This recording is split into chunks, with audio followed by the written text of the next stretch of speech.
장애인 문화복지신문 제433호 제9면 기사입니다. 성남시 감염취약시설 감염관리 대응 역량 강화. 성남시 시장 신상진 감염병 위기 상황에 신속히 대응하기 위해 관내 요양시설, 장애인시설 등 감염취약시설 대상으로 감염관리 대응 역량 강화 사업을 진행한다. 시는 지난 24일 요양병원, 요양원, 장애인복지시설 등 감염취약시설 감염관리 실무자 대상으로 2024년 상반기 지역사회 감염 예방 관리 교육을 실시했다.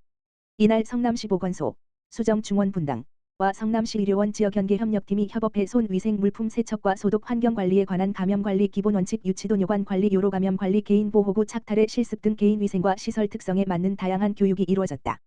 성남시 보건소와 성남시 의료원 지역연계 협력팀은 앞으로 요양병원, 요양원, 장애인복지시설 등 관내 감염취약시설을 상대로 찾아가는 현장 컨설팅을 실시해 감염관리 체계의 문제점을 파악하고 맞춤형 개선책을 마련할 예정이다. 아울러 감염병 발생의 신속한 처리 및 선제적 대응을 위해 SNS를 통한 상시 모니터링 및 감염병 예방 관련 안내문 전달 등 보건소와 감염취약시설 간 협력 네트워크를 긴밀히 구축할 계획이다. 성남시 관계자는 요양시설이나 장애인시설에 감염병이 발생했을 때 집단 감염으로 확산할 위험이 있고 시설 이용자가 대부분 고령자이거나 기저질환이 있어 감염병에 노출될 경우 치명적이라며 앞으로도 다양한 교육과 현장 점검을 통해 감염취약시설 감염관리 역량을 강화해 나가겠다라고 말했다. 감염관리를 희망하는 감염취약시설은 수정구 중원구 분당구 보건소 감염병관리팀 및 감염병대응팀, 수정구 감안전화기 지역번호 031-729-3094, 중원구 감안전화기 지역번호 031-729-3355, 분당구 감안전화기 지역번호 031-729-8583으로 연락하면 된다. 성남시 경기도 사회복지사대회 우수 기초자치단체상 수상. 성남시는 제20회 경기도 사회복지대회에서 공로 부문 우수 기초자치단체상을 수상했다고 27일 밝혔다. 시상식은 최근 경기아트센터 대극장에서 열려 성남시는 행사주 측인 경기도 사회복지사협회 박찬수 회장, 가주는 상패를 받았다. 성남시는 지역 내 230곳 사회복지시설 종사자 1,700명들의 처우 개선을 위해 16개 사업을 추진한 공로를 인정받았다. 해당 사업은 건강검진비 1인당 30만원 지원 30년 이상 장기 근속한 퇴직자의 은퇴 준비 휴가 30일 제공 문화 체험 지원 초과 근무 수당 개인별 연간 사용 총량제 도입 정부 평가 최우수기관 인센티브 지원 복지시설 종사자 심리상담 등이다. 시는 지난해 2월 발족한 처우개선위원회 11명 운영을 통해 현장의 의견을 적극적으로 반영해 이러한 내용의 사회복지사 처우개선 사업을 추진 중이다. 신상진 성남시장은 지역사회의 발전과 주민들의 복지 향상을 위해 헌신하고 계시는 사회복지사 여러분께 항상 감사하다면서 앞으로도 사회복지시설 종사자들의 권익 증진을 위해 최선을 다하겠다고 말했다. 성남시 분당신도시 선도지구 지정 객관적 합리적 기준 마련한다. 성남시는 최근 분당신도시 선도지구 민관합동 TF 추진단 첫 회의를 개최하고 국토교통부의 선도지구 표준평가 기준에 따른 성남시 선도지구 공모지침에 관해 논의했다. 이번 회의는 공동주택별 노후도와 현황 여건이 비슷한 상황인 분당신도시의 선도지구 선정 관련한 객관적이고 합리적인 기준을 마련하기 위해 열렸다. 민관합동 TF 추진단장인 부시장을 비롯하여 재개발제 건축추진단장, 관련 부서, 국토부 총괄기획과, MP, LH 미래도시지원센터 및 재개발제 건축추진지원단 민간 전문가들이 참석했다. 노후계획도시를 광역적 체계적으로 정비하겠다는 1기 신도시 특별법 제정 취지에 맞추어 선도지구를 지정해 신속하게 추진하겠다는 정부 정책에 따라 선도지구 평가 항목의 배점과 세부 평가 기준 관련해 논의했다. 성남시 관계자는 회의에서 논의된 전문가 자문 사항을 바탕으로 실무적으로 검토하여 분당 신도시 여건이 반영된 합리적인 공모 지침을 마련하기 위해 최선을 다할 것이라면서 추가 자문이 필요한 경우 2차 회의를 소집할 예정이라고 밝혔다.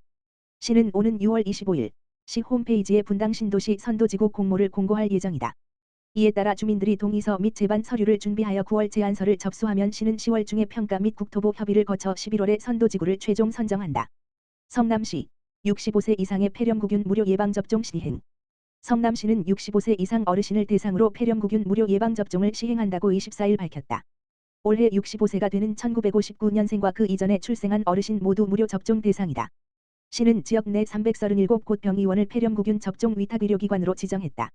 접종 대상자가 신분증을 가지고 지정 병원을 가면 23번지게 종류의 혈청형이 있는 폐렴구균 23가 다당질 백신을 접종해준다.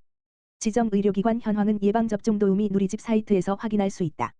폐렴구균은 급성중이염, 폐렴, 균혈증, 수막염 등 침습성 감염 질환을 일으키는 원인균 중 하나다.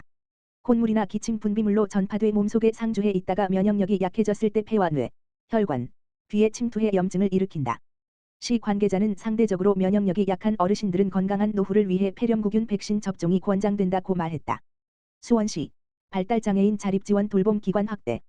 수원시 시장 이재준 가 발달장애인 활동 서비스 제공기관 6개소를 선정했다. 지정 기간은 6월 1일부터 2027년 5월까지 3년간이다. 수원시는 지난 5월 10일 2020의 발달장애인 활동 서비스 제공기관 지정 심사위원회를 열고 주간 활동 서비스 제공기관 4개소, 방과 후 활동 서비스 기관 2개소를 선정했다. 6개소 중 4개소, 주간 활동 방과 후 활동 각 2개소가 신규 지정이다. 4개 기관이 신규 지정되면서 주간 활동 서비스 제공기관은 10개에서 12개로, 방과 후 활동 서비스 기관은 6개에서 8개로 늘어났다. 수원시는 발달장애인의 활동 서비스 기관을 주간 방과 후로 나눠 운영하고 있다. 이번에 선정된 주간 활동 서비스 제공기관은 수원시 장애인 종합복지관 인형아동상담소, 재지정, 사회복지법인 경기사회봉사회, 세품사회적 협동조합이다. 방과 후 활동 서비스는 세품사회적 협동조합, 열린사회적 협동조합이 선정됐다. 주간 활동 서비스 대상은 18세 이상 65세 미만 발달장애인이다.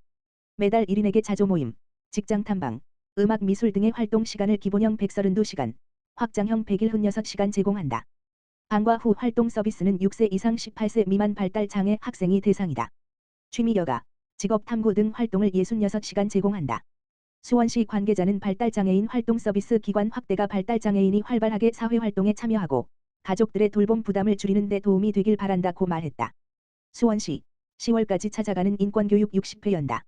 수원시 시장 이재준 가 6월부터 10월까지 60회에 걸쳐 찾아가는 인권교육을 운영한다. 찾아가는 인권교육은 수원시민 15명 이상으로 구성된 일반시민 또는 공동체, 아동 청소년 노인 여성 장애인 이주민 등 사회적 약자, 수원시 협업기관 종사자 등을 찾아가 인권교육을 하는 것이다. 시민을 대상으로 사회적 재난 주거권 기후 위기와 인권 등 새로운 인권 이슈와 혐오, 디지털 문해력, 디지털 성인권 등을 주제로 교육하고 사회적 약자는 교육 대상에 따라 맞춤형으로 인권 침해 사례, 구제 방안, 권리교육 등을 진행한다. 협업기관 종사자를 대상으로는 인권 감수성 인권 경영 직장 내 괴롭힘 예방 등을 주제로 교육한다. 교육 시간은 1회당 2시간이고 교육 장소는 신청기관과 협의해 결정한다. 회차별 최소 교육 인원은 15명이다. 찾아가는 인권교육을 희망하는 시민, 기관은 6월 3일까지 수원시 인권정책팀, 지역번호 031-228-2666으로 신청하면 된다. 수원시 관계자는 찾아가는 인권교육은 교육 대상 신청기관 요청에 따라 일정과 주제 장소 교육 방법 등을 정하고 교육과정을 설계해 운영하는 맞춤형 인권교육이라며 새로운 인권 이슈를 시민들에게 소개하겠다고 말했다.